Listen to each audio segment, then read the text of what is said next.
pagi, salam sejahtera untuk kita semua.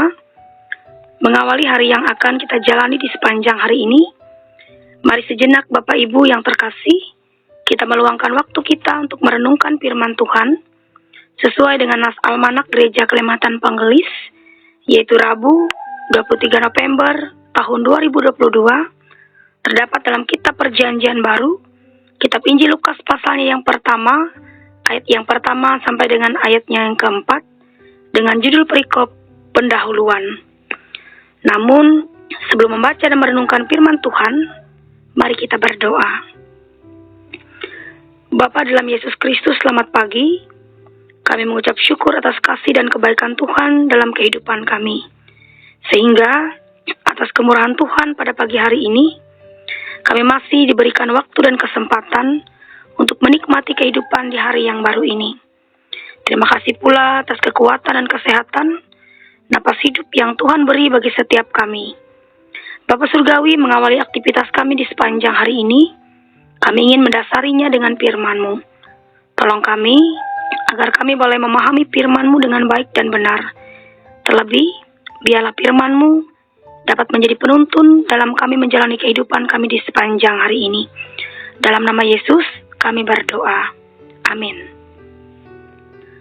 Lukas pasal yang pertama, ayat yang pertama sampai dengan ayat yang keempat, dengan judul perikop pendahuluan, akan saya bacakan demikian untuk kita.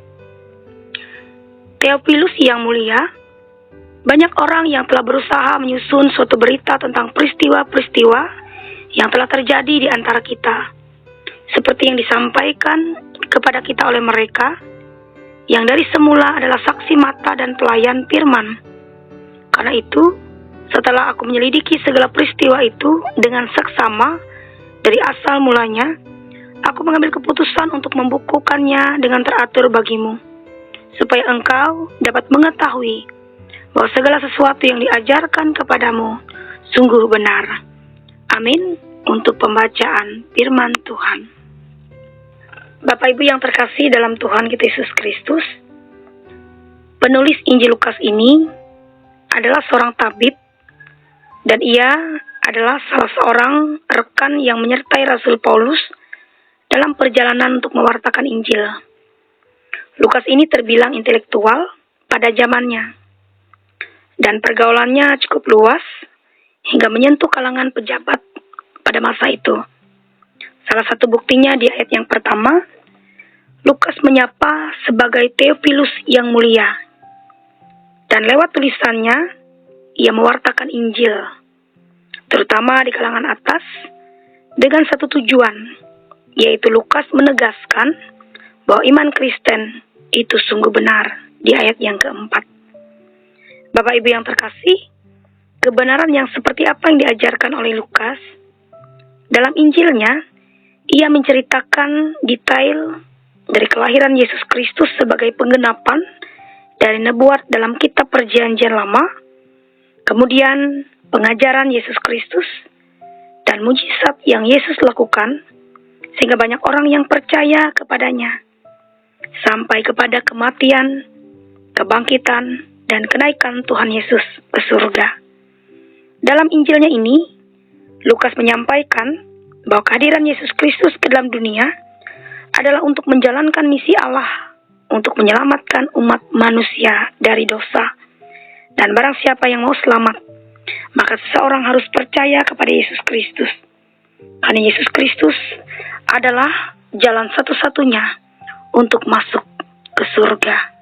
Bandingkan Yohanes 14 ayat 6b yang mengatakan, Akulah jalan dan kebenaran dan hidup. Tidak ada seorang pun yang datang kepada Bapa kalau tidak melalui aku. Bapak Ibu yang terkasih, ada seorang penginjil internasional dari Inggris yang bernama John. Ia menerangkan bahwa salah satu alasan mengapa dirinya menjadi Kristen adalah karena iman Kristen itu sungguh benar. Sekalipun ada banyak upaya untuk mencari kelemahan dan kesalahan pada iman Kristen, termasuk tuduhan kebohongan atas fakta kebangkitan Yesus Kristus, namun kebenarannya tetap kokoh. Dan justru banyak penulis buku Kristen yang semula mereka adalah orang yang bermaksud menentang ajaran Kristen, namun di tengah jalan dari proses penelitiannya, mereka justru bertobat dan menerima Yesus Kristus sebagai Tuhan dan Juru Selamat mereka secara pribadi. Atau masih ingatkah Bapak Ibu sidang jemaat tentang perjalanan Rasul Paulus yang awalnya ia sangat membenci pengikut Kristus, ia menentang ajaran Kristen, dan karena perjumpaannya dengan Yesus secara pribadi, maka ia bertobat. Dan justru ia yang memberitakan ajaran Kristus yang menyelamatkan itu kepada semua orang. Nah, dari pengalaman beberapa orang yang beriman kepada Yesus Kristus adalah karena mereka mengalami perjumpaan dengan Yesus secara pribadi, sehingga mereka meyakini bahwa iman yang mereka miliki adalah iman yang benar. Nah, pertanyaannya Bapak Ibu, bagaimana dengan iman kita kepada Yesus Kristus? Apakah kita dengan yakin dapat berkata bahwa iman yang kita miliki adalah iman yang benar, iman yang sungguh-sungguh kepada Yesus, walaupun mungkin kita tidak pernah mengalami perjumpaan dengan Yesus? Atau kita mengikuti Kristus atau sebagai orang Kristen karena agama warisan, atau ikut-ikutan dan menjalani kehidupan agamawi sebagai rutinitas belaka? Kalau demikian, maka kekristenan kita perlu diwaspadai, karena iman yang seperti itu menurut Alkitab adalah iman yang suam-suam kuku. Wahyu 3 ayat 16 mengatakan, "Jadi karena engkau suam-suam kuku, tidak dingin atau panas, maka aku akan memuntahkan engkau dari mulutku." Oleh sebab itu Bapak Ibu sidang jemaat, supaya kita beroleh keselamatan yang sejati, maka milikilah iman yang benar dan menjalani hidup kekristenan kita dengan benar. Hidup kekristenan juga bisa diibaratkan seperti mendirikan sebuah rumah. Jika tidak ingin lekas roboh, maka harus dibangun di atas pondasi yang kokoh. Dan sebagai referensi, mari kita dapat membaca ulang dari apa yang dituliskan oleh Lukas dalam Injilnya ini.